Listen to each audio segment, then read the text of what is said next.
This is Duke University.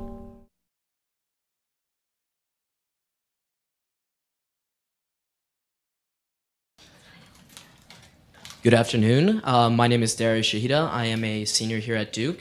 Today I have the great privilege of interviewing Professors Kathy Davidson and Dan Ariely. And our subject for today's discussion is very prevalent in today's both academic and social context, and that is dishonesty. I thought we'd start it out with a relatively short but profound question nonetheless, and that is, why do we lie? Professor Ariely? Why do we lie? So it's actually quite simple. We lie because we stand to gain from that. And there's lots of cases where it's clear how much we stand to gain from it. I think the more complex question is, why don't we lie more? Because the reality is that we lie, but we don't lie all the time. And the question really is what creates this buffer between how much we decide to lie and when we decide not to lie. I want to add just another twist to it too. I have this theory that terrible twos are because around the age of 2 you start seeing that everybody lies, but they want you not to lie. That you know, by the time you start to talk, you're being told constantly, tell the truth, be honest, and by about the age of 4 you get punished if you don't tell the truth. But you're constantly witness to your parents mediating all kinds of things that aren't quite true. You know, someone comes in and you say, oh, what a great dress, and then she leaves and you turn to your husband and say, oh, that was the worst dress. And you say that in front of children as if children don't pick that up, but what they're learning is you live in a world where social fabric is created by all kinds of levels of politeness and prevarication and modulation. You might say one thing directly to your 10-year-old, but then you say, have the same content to deliver to your mother. If I'm a young mother and I have both a child and a mother, you might deliver it quite differently to your mother, that we're constantly mediating social levels and how we deliver truth. And I think a very young child starts to see that and realizes that's the world they have to grow up in. And it's a complicated world, and not all of us negotiate it well. And I love the stories you picked out for this week because they're really good at showing how badly we are at negotiating those things. One thing I like to say as a college teacher is ants are very expendable. I mean, every semester I have at least 1 or 2 or 3 or 4 or 5 ants die in a class, because obviously you don't want to kill off your baby or your parent, but ants are okay. You're allowed to kill off your ants. Oh, I wanted to write that paper, but my aunt died. Oh, I missed the final because my aunt died. I missed a class because my aunt died. No one in this class has ever done this, but in every other class I've ever taught, ants have been expensive. And you know, if I can add to this idea that life teaches us to lie in the social domain, I think is very powerful. So Seinfeld has this beautiful episode in which Jerry Seinfeld and Elaine go to visit some people who have a baby, and they look at this baby and they just gasp, and they can't say, and the mother of course is saying what a beautiful baby it is, and they agree, and then they get out to the veranda and they just have to kind of stop and lean on something and catch their breath, and they say, this is the ugliest baby. And like there couldn't be an uglier baby, and then they say, but you know what? Nobody will ever tell them. They will never know because nobody will tell them. And that's true. And you can ask yourself, how much do we lie for social lubrication? And you can ask yourself whether you would also want to live with somebody who never told you a lie for social lubrication. And I think this challenge is that we grow up in a social environment. We're being taught to lie. We're being taught about social niceties and so on.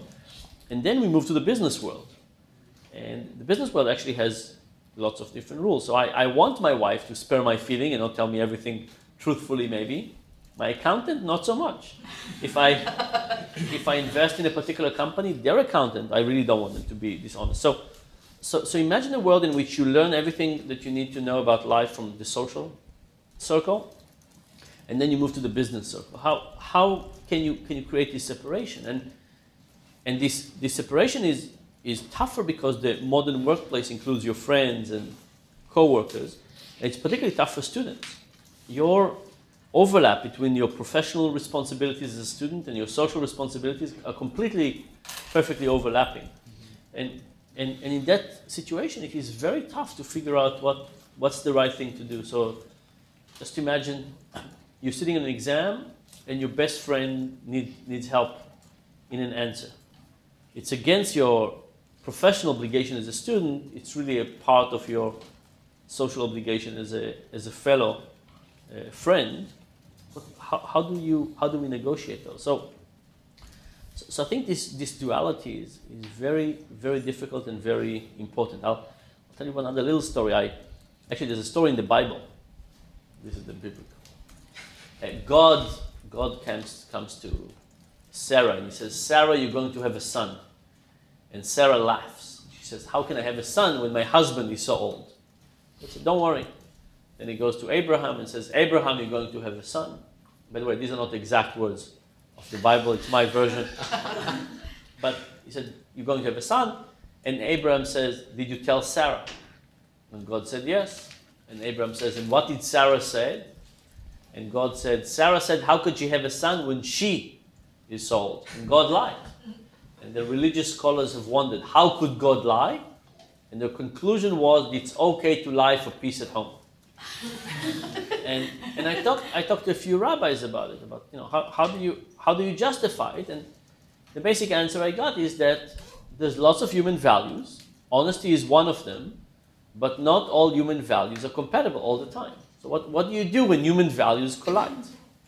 And we talked before, but what do you do when this happens, and what is the role of honesty, and how important is honesty in this part? And maybe there are cases in which we're willing to sacrifice honesty for something else. But how do we make these trade-offs, and how do they vary, and so on? That's a very tough problem. So one thing I've noticed, which is really interesting, is that we tend to ascribe a greater punishment to lying or deception-based crimes than other comparable crimes. Can you explain why that is? So I'm not sure, the word comparable crime. Yeah. So I think part of the problem is that you could make one bad mistake and you're a rotten person. And I think there's this asymmetry. Imagine that you live with somebody for 10 years and one night you had an affair, you had a one-night stand with somebody else. It's very unlikely that you could come to your significant other and say, honey, you know what? We've been together for 10 years. It's one night. What are the odds that it will happen again? If you think about my goodness, it's 1 over 3,600. I mean, this doesn't work. And it's a little bit like pollution. Like imagine you have a big tub of water and I put 1 drop of poop in it. Right? It can be a very small amount, but all of a sudden everything is polluted. And I think honesty is a little bit like that. Now the question is why? And I think one insight could be from the way that the Calvinists think about themselves. So in Calvinism, my limited understanding of Calvinism is that people are inherently they're born either good or bad. You're predestined to either go to hell or to go to heaven. And your behavior in life just reveals which one you are, but it doesn't determine anything. Now, if you behave in a good way, it's unclear whether you do it because you're a good person or because you're trying to obscure the reality and convince yourself that you're a good person. But if you behave in a bad way, that's perfectly informative. And I think the same thing could happen with dishonesty. When somebody behaves in a dishonest way, it's not just that this is one act and there was one act of kindness. It's that we attribute more information to it. We say, when you behave in a good way, we don't know why you behaved in a good way. It could be because you're good. It could be because you're afraid of being caught. It could be because you didn't feel like it at the time. I mean, there's all kinds of reasons. Bad behavior is much more informative and revealing of your true nature.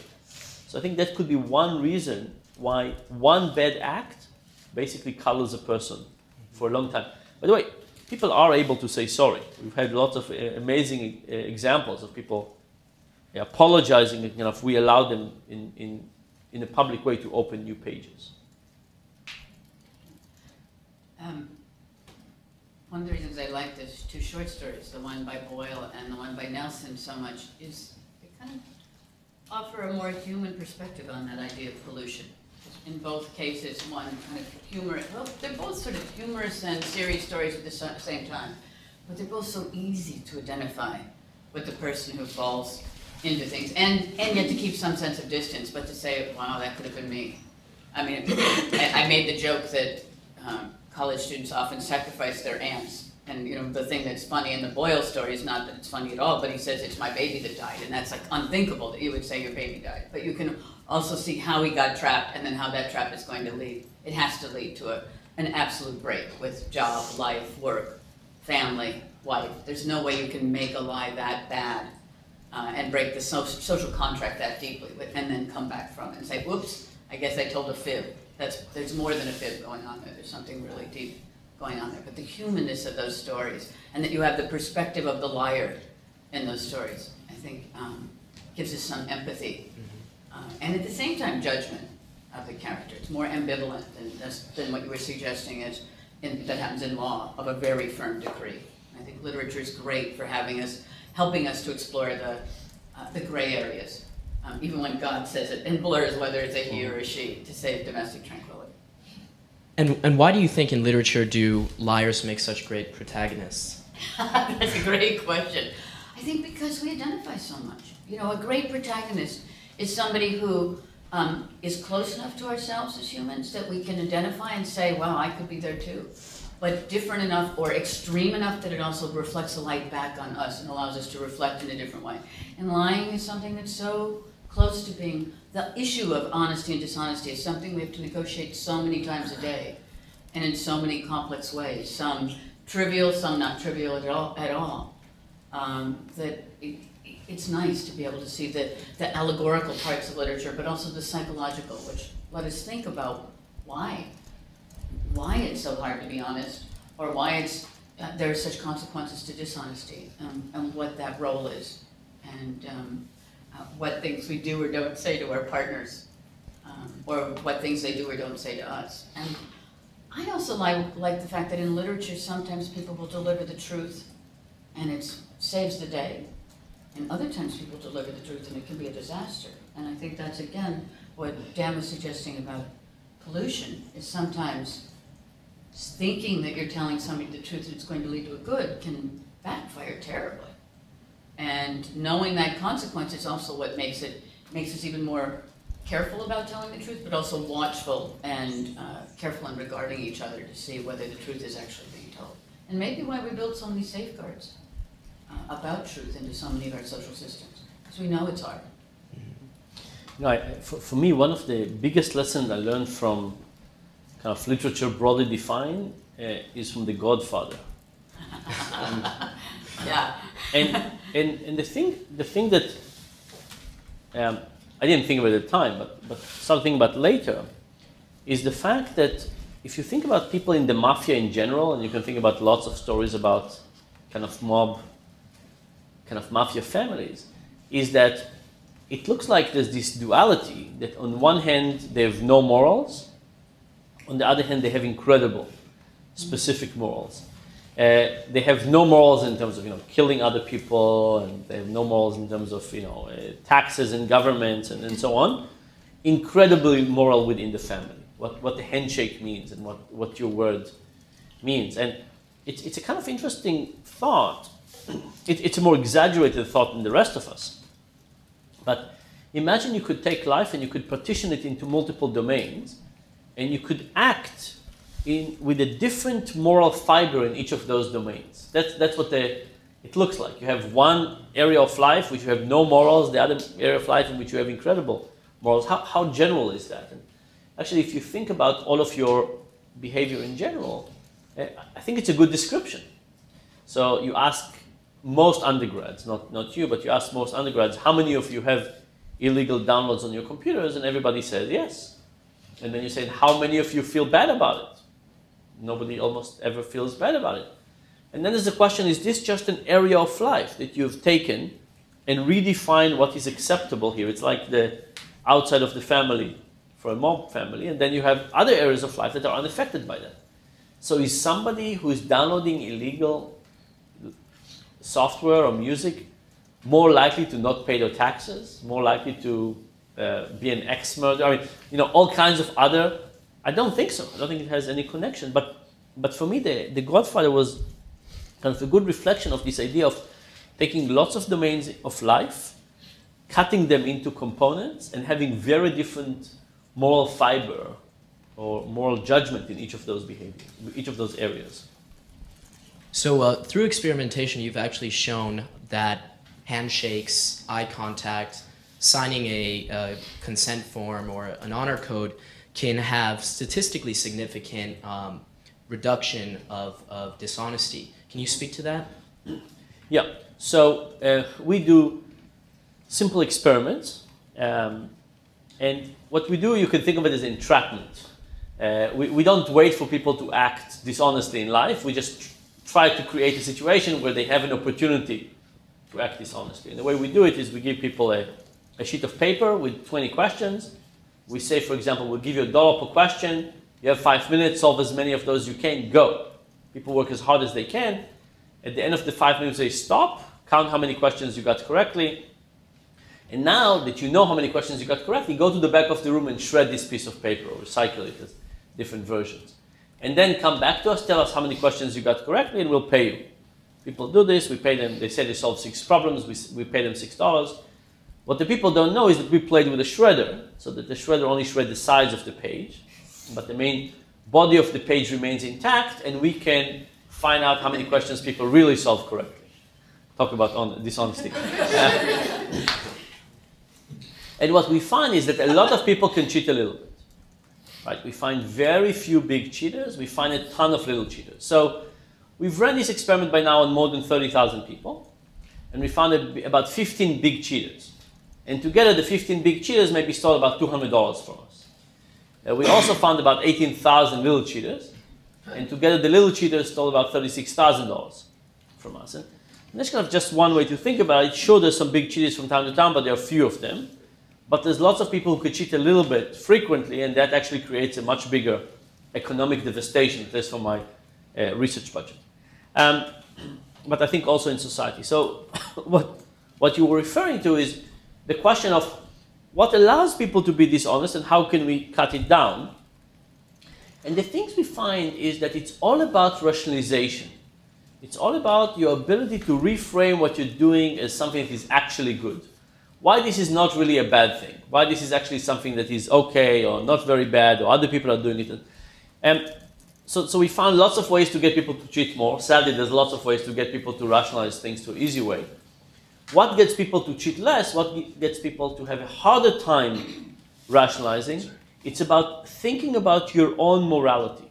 So asking people to recite the 10 Commandments, asking atheists to swear on the Bible, and getting people to sign the honor code before they're tempted to do something. All of those things basically increase people's attention to their own moral fiber, and therefore they're more likely to follow up. And from that perspective, I think it's good news, because it tells you that people actually want to be honest. We just need to remind them that they want to be honest the moment before they're tempted to misbehave. I shouldn't say they, we misbehave. People are now, a question that's relevant to all of us is, is there a value to face-to-face learning as opposed to online learning? And one of the things I'm thinking about is you're talking about both the complications of being a student in class, doing professional work with your friends, but also this idea of wanting to have certain values, is what the difference of face-to-face contact is, and then how residential experience like this is a real petri dish of how you make moral judgments, social judgments, professional judgments, not only here but for the rest of your life. Because it's always going to be complicated like that. I'm not sure if that's an experience you could quite duplicate in the same way online that you can face-to-face, or it's a different kind of experience, face-to-face. So my guess, for example, is that people would have a much easier time killing off relatives online. Online, oh, the aunts, brothers, right? Everybody's expendable online. So if you made a list of who can you most easily kill and so on, I think the online version will be lots, the whole genealogy. No, but I think it's part of the social contract. So when you know somebody personally, there's a social contract with that person. There's something that stops you, something that makes you feel bad. If it's anonymous online and so on. And actually there are big problems with all kinds of companies who do online certification, where you get to do, company X is doing something that you can become a security expert or understand how to use a server, and people do lots of, it's like a job to manipulate the system. Right. And I think part of it is the distance that people have and the lack of commitment they have for this. So if you think about the professional world, imagine that you have a system that tries to teach people lots of skills and they get certified. What is the barrier from cheating? The reality, by the way, the good news about cheating is that people don't cheat enough.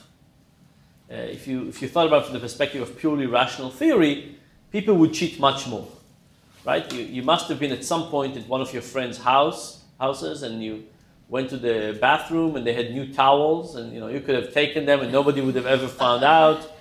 They have maybe cutlery and nobody is. But I mean, the opportunities we have to steal stuff when nobody would find out are incredibly substantial. Think about what are the odds if you dropped, if you dropped your wallet on campus, what are the odds that it will disappear versus somebody would give it back to you? Anybody who would give you back the wallet, and what are the odds that you will find somebody else's wallet and give it back to them? Every time a lost wallet finds its way to its owner, that's an irrational act. People don't cheat enough. This is an opportunity you have to take something, to get wealthier, with no potential of being caught. Nevertheless, in many, many cases, people don't take it. And we have to ask ourselves, what is it and what is the social commitment that we have for increased honesty? And we're nicer than economic theory would predict, and the rational theory would predict. What happens when it becomes a game? There's a greater distance. We don't know the people involved to become closer to the rational actors. Speaking about distance, I think there's this really important notion that when you remove yourself from money by 1, 2, or 3 degrees, you become less inclined to act in, I guess, an honorable way. Can you both perhaps speak to that and the implications? Yes, so I'll tell you about this experiment. Actually, I'll tell you about, here's one way we did it. We asked 12,000 golf players about how they cheat in golf. And you wouldn't believe it, but golf players cheat in golf. Golf, by the way, is an interesting game because people are their own judges. There's not really a referee and their own judge, outside of serious competitions. So we asked people, imagine your ball fell on the rough. This is not a good place. And you really wished it was 4 inches to the left. It would have been much, much better for you. Would you pick it up and move it? And people say, I can't possibly imagine that. If you think that somebody who plays golf would do that, you just don't understand golf. You just don't understand the nature of the game, the honor of the game. Just clear to us you don't know anything about golf. Okay, nobody does it. What about kicking the ball? Yeah, no problem. People do it all the time. What about hitting it a little bit with a club? Yes, that's even easier. And in the comments, some people said, the easiest thing is if you don't look. You look up and then you just... Now the outcome is the same, but I think we can all resonate with the feeling that picking something else and deliberatively deciding where to put it, we would feel much worse, right? What is it? In the same way, thinking about taking money directly from somebody's purse. Imagine there was an old lady and you could go into her house and nobody was around, and I assured you that nobody would ever find out, and she had tons of money and you could just go in and take as much as you want and nobody would find out. You couldn't help but believe that feel that you're an immoral thief. What if it was a mortgage-backed security and you didn't really know who was going to suffer? And it wasn't really clear, is it somebody this or somebody that? It was kind of diffused in general. Those are the conditions in which the distance make it much easier to think of yourself as a good person, not recognize that this is actually bad behavior. And that's really the role of rationalization. We don't want to think too deeply about what we're doing. Ideally, we want to think about it very little and justify it as good. And if the environment allows you to do that, then we would misbehave to a larger degree. So one member of our studio audience asked an interesting question about drives and desires. And she framed it in the context of a scenario wherein you have the option to steal $20 from a good friend of yours anonymously, or to give that person $20 anonymously as well. Which drive do you think would be more salient? You mean what would people be more likely to do? Correct. I think the altruistic Yeah, I think so. drive. Mm-hmm. So I think that, by the way, I don't think people are angels. I think people are far from angels. But I think that taking $20 direct from somebody, you could take this action and think of yourself as a good person. And I think we value thinking of ourselves as good people.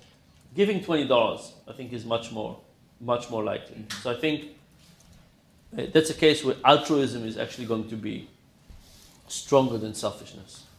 So my editor wouldn't let me talk about my theory of terrible twos in the book because he said there's no way to prove that. And I think it's right. But I think exactly learning that in early childhood, learning the landscape of what makes you feel good about yourself, what doesn't make you feel good about yourself, where cheating occurs, where you can fudge and where you don't fudge. There are lots of studies of young infants doing things and changing systems and how they're treated. But that whole mental geography of what is or isn't moral and what allows me to feel good about myself or not is it's so learned so early, and it's so much the fiber of everything we do as parents, as members of a society. It's also socially constructed. We know that there are different societies where what counts as cheating is very, very different. I had some, at one point in my life, had some in-laws who were Native American, and the idea of cheating there is very, very different. In fact, if you took an exam and you didn't let somebody else, one of your other tribe members, look on your exam, you were considered a very evil person. That was considered an incredibly antisocial thing to do. And it's also interesting to see how societies collide when those different ideas of self and social value and communal value come in contact with one another. When you have really, really different ideas of what constitutes selfishness versus actually cheating somebody else. So if I'm taking a test and I'm not helping somebody else is taking a test, I'm cheating them. It's a really, rather than I'm cheating, it's a really, really different idea, culture to culture. So let me ask you. So $20 you can give an anonymous person at Duke or take from them. What would you choose? Well, give an anonymous person, it would... You give an anonymous person at Duke, somebody who never know about you, never know it was you. Yeah. You can either give them $20 or take away $20. What would you do? Well, I would give the $20, mainly because I'm on film right Okay. now. What if it was taking 20 or giving 40? So are we giving out of pocket? Because that's the other Giving out of question. pocket, yes. Not giving from Dan's research. Yeah. I'd have to consult the data on that because, quite frankly, I don't know what I would do in that Yeah. situation. So I think it's interesting. Like, when would be the break point? Like, at some point, $10,000 versus 20, you would probably. Yeah. No, But- of course. And then I would refund the money, Oh, yeah, obviously. yeah.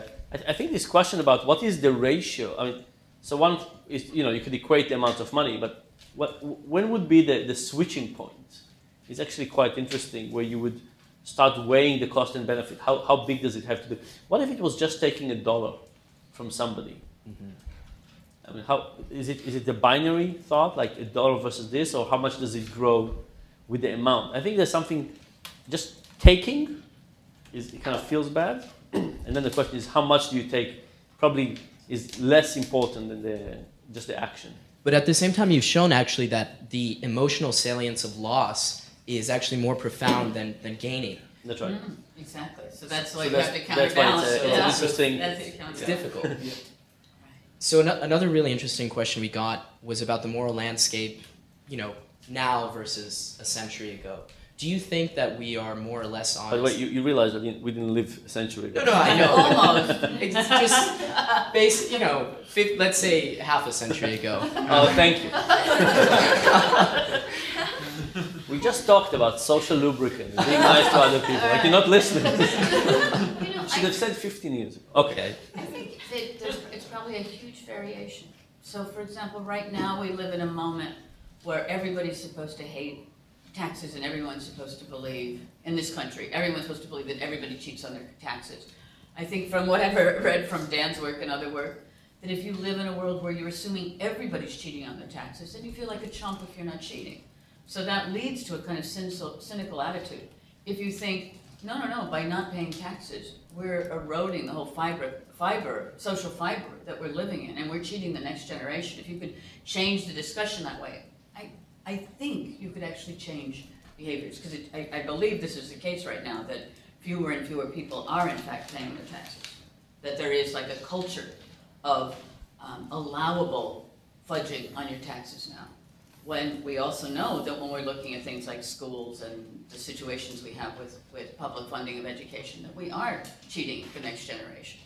But I don't know when the conversation will change. It will. My guess is it will, that the pendulum will go back again, and it will move in that direction as well. But it's interesting how there are certain bodies or areas where cheating is or isn't allowable, and becomes more allowable because of a certain social fabric or social context that's created. So I think that there's more cheating now, but much like Kathy, I don't think that the moral fiber of your generation is worse. I think that two things are happening. The first one is that distance is increasing. So if we say, you know, cheating when it's multiple steps removed is different. Kind of, you remember we talked about the trolley problem at some point. We said, you know, the train is coming. If it continues, it will hit 5 people. You can turn the switch, it will go and it will hit 1 person. Would you pull the lever? Most people say yes. Case number 2, you're standing on a bridge, there's a guy next to you with a backpack, the train is coming, if you do nothing it will kill 5 people. If you push the guy, he would fall on the track, the train would run over him and kill him. Would you do that? People say no. What if the person looked you in the face and you had to push them? You know, that's really tough. And this is the same thing as the distance, saying that when you see the consequences of your actions, you're much more likely to take the high road. When it's hidden and multiple steps removed and so on, we feel very differently about it. And I think the world is becoming more distant. Right? Cash, credit cards, electronic wallets, complex financial derivatives, dealing with people over the internet, not really know who we are. So that's one thing. The second thing is the role of the media. What makes news? People who are honest? Not really, right? It's the people who are dishonest who makes things. I got a letter from a physician who said that he deals with athletes and he knows exactly how many of the athletes he deals with take drugs. But he said they all believe that everybody else is doing it. Because when an athlete takes drugs, it makes a headline in a newspaper. When an athlete is tested and they don't take drugs, there's no headline. So imagine a situation in which every salient point was a bad deviation from the social norm. What would your understanding of the social norm be? It would get worse and worse and worse. If we had the news system or an interest in news about honest people, that would be very, very different. So we get this biased view about what is the norm around it. So if you think about media, you think about the speed and kind of expansion of bad news. Douglas Adams, if you remember the Hitchhiker Guide to the Galaxy, he had a spaceship that was running on gossip and bad news because he said that's faster than the speed of light. You know, so think about what signals you're getting and the distance that is increasing. I think the challenges are just much more pervasive. And I'm going to flip it. I agree with that completely. And I think the 24-hour news cycle is really hard. It's hard to keep a moral fiber when you have to have 24 hours of bad news all the time going perpetually. And ratings and everything else are based on that. But there's also some things that are happening because of the internet that people would have said, if you were a rational choice philosopher 15 years ago, you would have said are impossible. That Wikipedia exists. There is nobody in 2001 that would have said Wikipedia could exist, including Larry Sanders and Sanger and Jimmy Wales. They didn't think that people would for free contribute knowledge, for free edit knowledge, for free translate knowledge, seemingly for no reason, except that they wanted to share what they knew. I mean, some people are doing it on Wikipedia because they want publicity, but there's a huge amount of information. It's the biggest encyclopedia the world's ever known. And a lot of it is about stuff that really doesn't pay anybody. Just somebody wants to communicate what they know, and somebody else wants to correct it. Sometimes they don't correct it correctly, but often it's more accurate than anything else we've come up with. You know, and it's done completely voluntarily. So our idea that people only do things if they're going to be rewarded in some very material way. Clearly, there's something else going on. We do that with Yelp, with medical sites. Kickstarter? Kickstarter is an amazing example. Yeah. I mean, Kickstarter should not exist. There's no, I mean, what is the possible logic for Kickstarter except, you know, this idea that there is some altruistic part that kicks in even at a distance. If we believe or can identify it with the cause or the purpose in some larger way.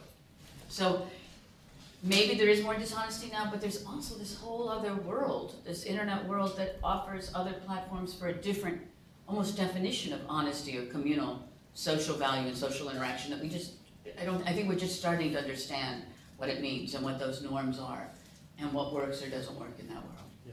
By the way, for me, this goes back to the notion of distance, because I think that Kickstarter, people are able to create greater connections. No, it's not physical distance, but greater connections with the artist or whoever is doing something through that medium that they could have done in real life. And also, by the way, lots of Kickstarters start with friends and family.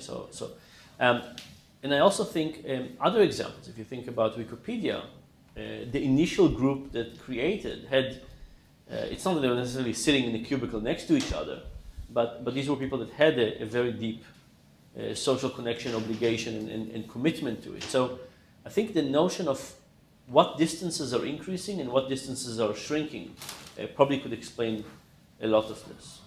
Going back just to that example of the train and pushing the man with the backpack off to save 5. You know, by the way, the original problem was a chubby guy, but then became politically incorrect, so now he has a backpack.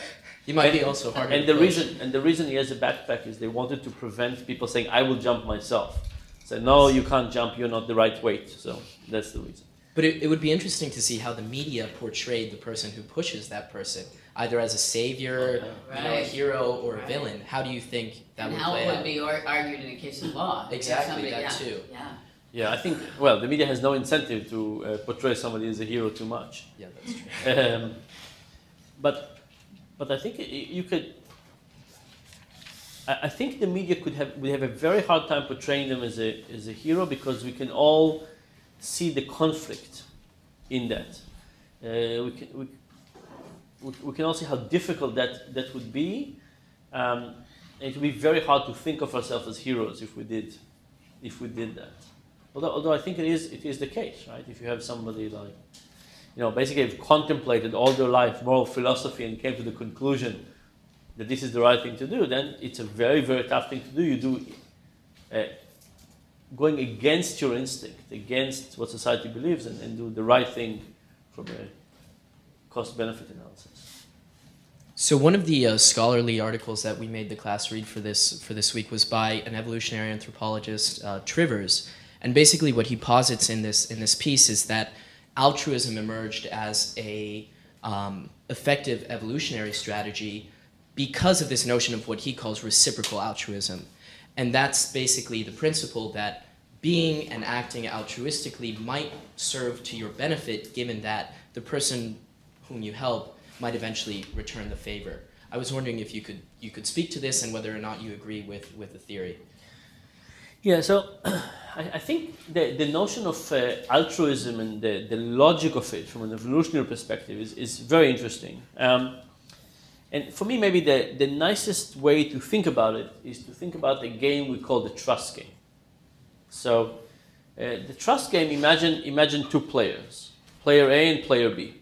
And the trust game works in the following way. You give player A $100, and you say, look, player A, you could do one of 2 things. You can either send the money to player B, or you can go home. If you go home, you'll be $100 wealthier.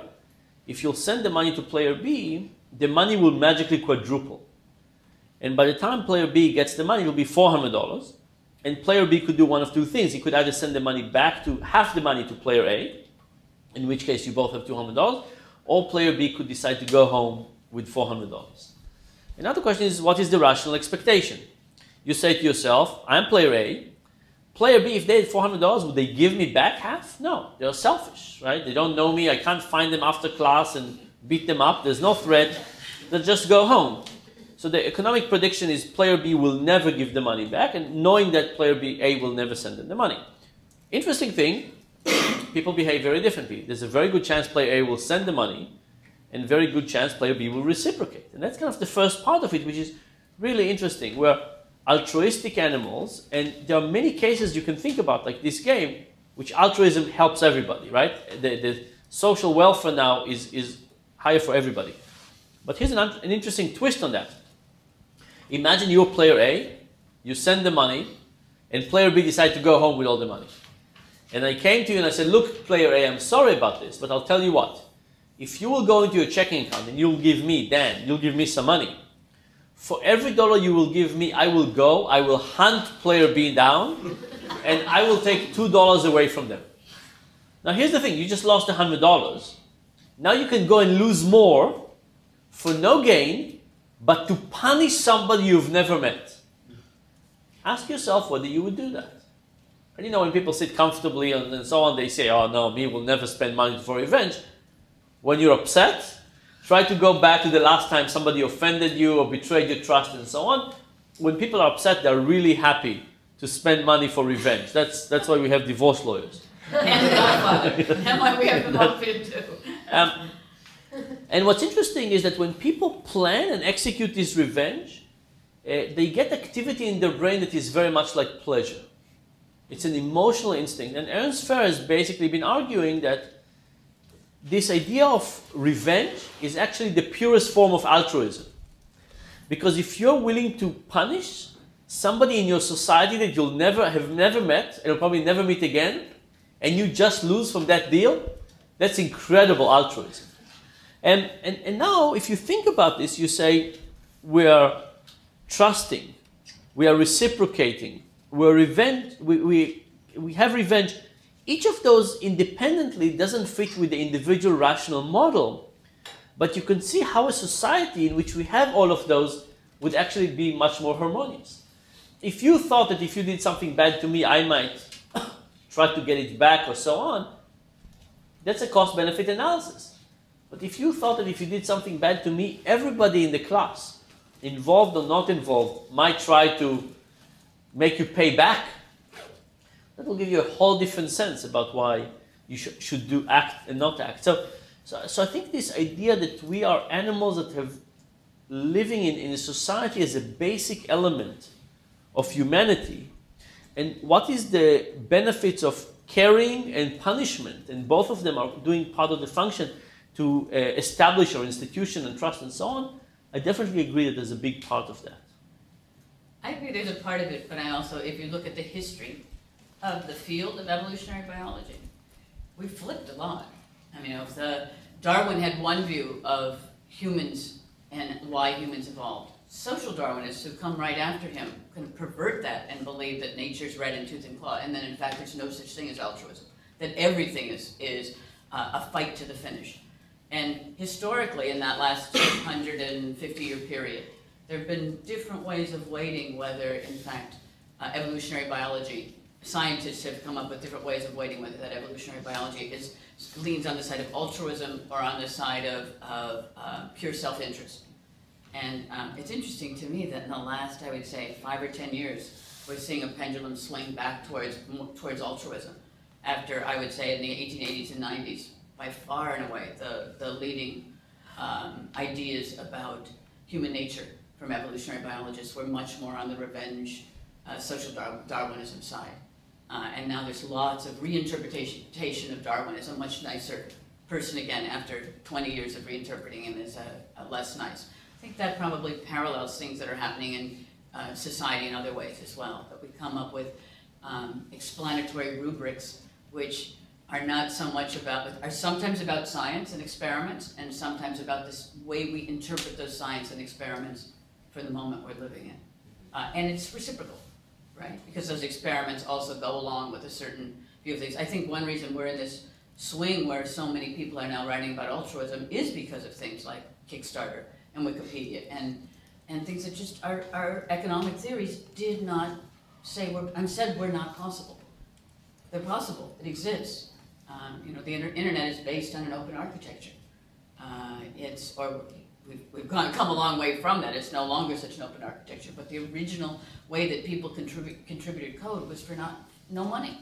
People made the internet to make the internet, to see where the code would go, to see how you could do that, to see how you could build on it. And the whole point of HTML is that you can all contribute to it and make it richer and deeper and more and contribute in ways even if you're not making any money from it. And I think that circumstance made many economists, environmental and ecological and evolutionary biologists rethink some of their paradigms, so that we're in many more studies now of things like interspecies friendship, right? How many times on YouTube now are we seeing stories of the kangaroo that made friends with the deer, all right? Or the dog that nursed the kitten, the baby kitten, or all kinds of things that are about that. And I think it's because we are in a world where people who are different are coming together, and it isn't always negative.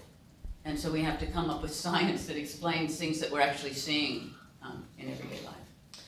There's one point I want to make about this. So if you think about things like the trust game or other games like this, there's a couple of groups that have been running these experiments in lots of small-scale societies. And they find that people's trust and altruism changes in those societies. And the question is, why are some societies higher and some societies are lower? And they basically find two variables that seem to explain most of it. The first variable is what degree of dependency on each other they have in regular lives. Right? If a society that people go hunting together, they basically create more trust, and they also trust each other more in these games. A society where people basically gather fruits themselves, and there's no institution that demand cooperation and trust, and they do it less. But the other interesting is what they call market integration. So imagine that some societies are further away from real markets, and some societies are closer to having markets and money and so on. What do you think? Does the degree of trust goes up or down as they get closer to the market? What would you think? As they get closer to the market, Yeah. it would go up. Yeah, that's right. And the idea is that as you go closer to the market, there's lots of things in modern market societies that demand tremendous trust. We don't think about it like this, but money is all about trust, right? You're trusting that this would still be respected tomorrow. There's a bank, a credit card. Lots of things demand so much trust, whereas if you lived in a barter society, or study where you grow everything yourself, there's really no need for trust. So there is also this notion that as we move to a more evolved society, the need to trust is higher, and we're actually learning to trust each other more. We're learning the benefit, and we're doing it more and more. So last question before we conclude. I'm interested to find out whether or not you think Americans are more or less honest than other cultures. I know, obviously, we were talking earlier about the cultural distinctions about perceptions of honesty and dishonesty, but I think it depends on the arena. I mean, again, I've lived fairly extensively in Japan, and there's a degree of communalism in Japan that I've just never experienced in the United States. It's hard to throw something away in Japan. If you throw away an empty bottle, someone will rush up to you and give it back to you.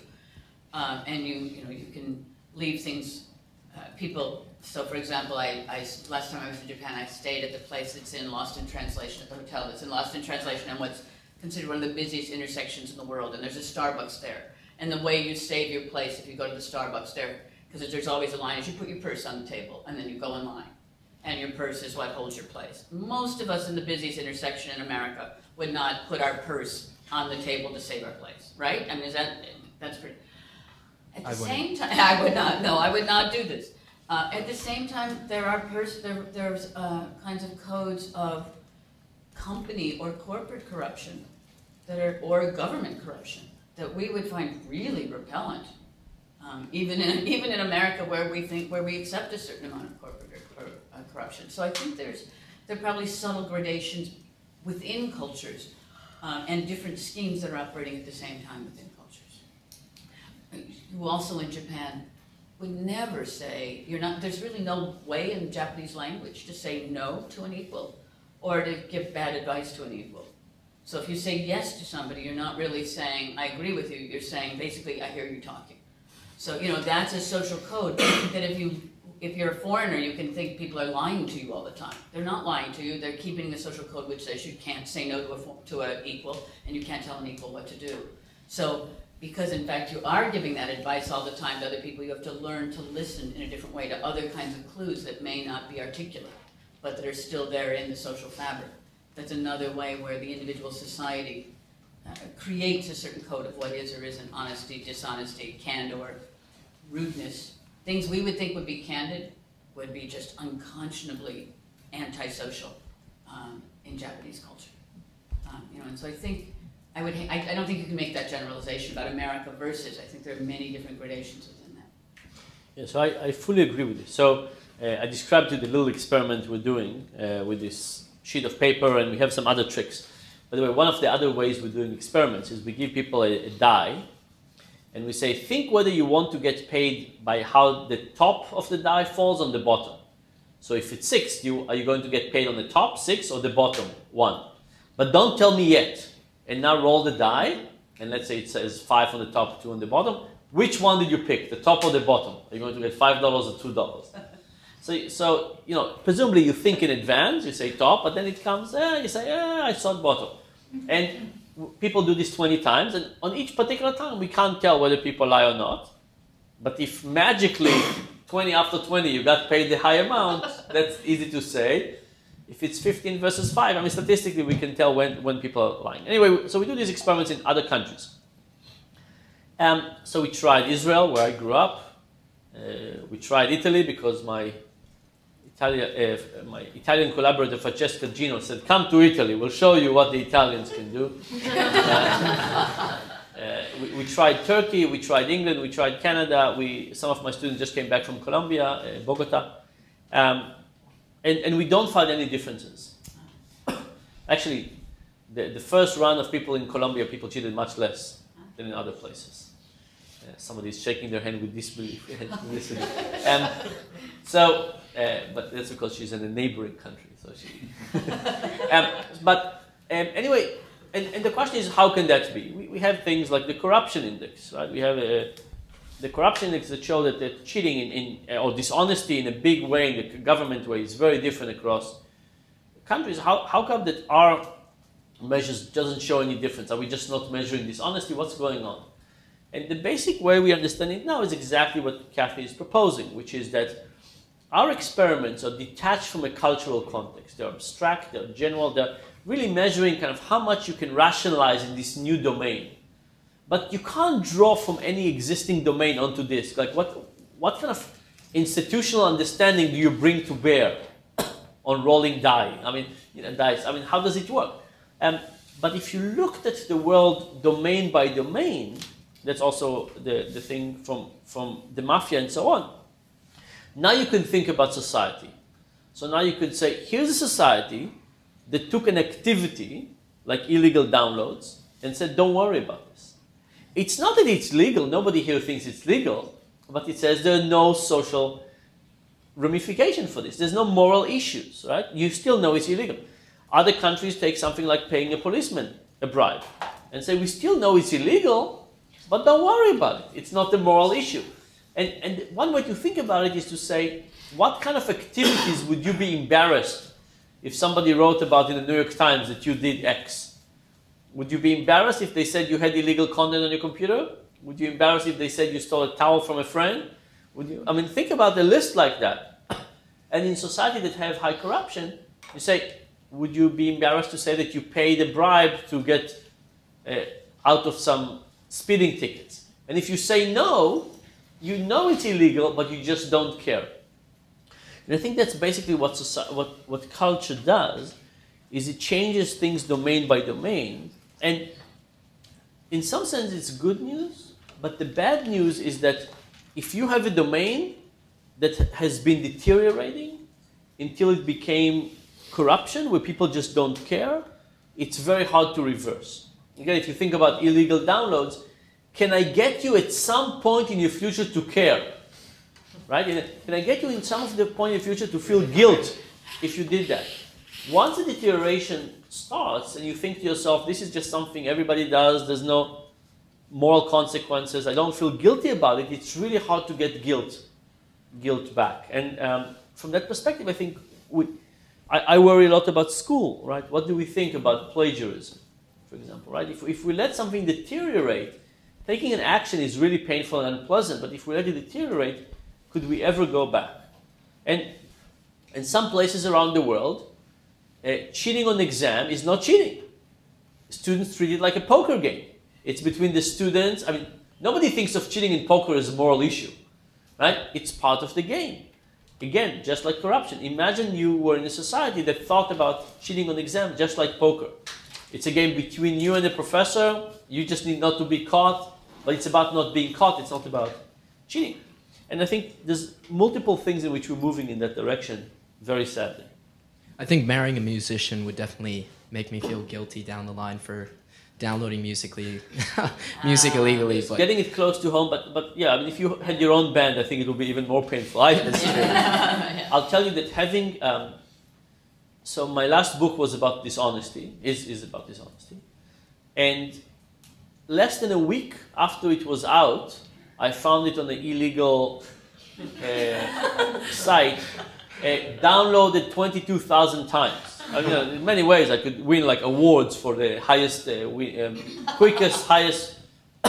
And I actually write for the illegal downloading generation, right? The people who basically read what I write are the people who, I think, technology interested in kind of the right age for downloading things illegally, and it does give a different sense to the issue of information wants to be free and it's actually good for the people.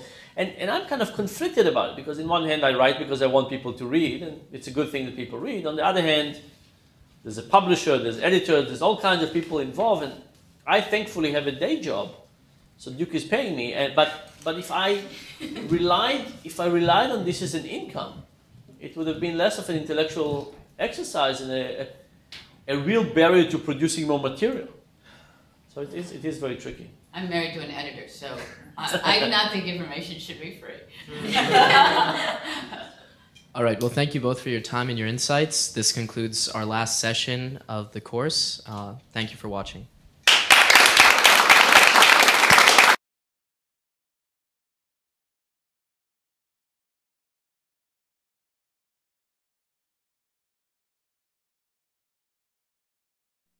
Produced by Duke University. Online at duke.edu.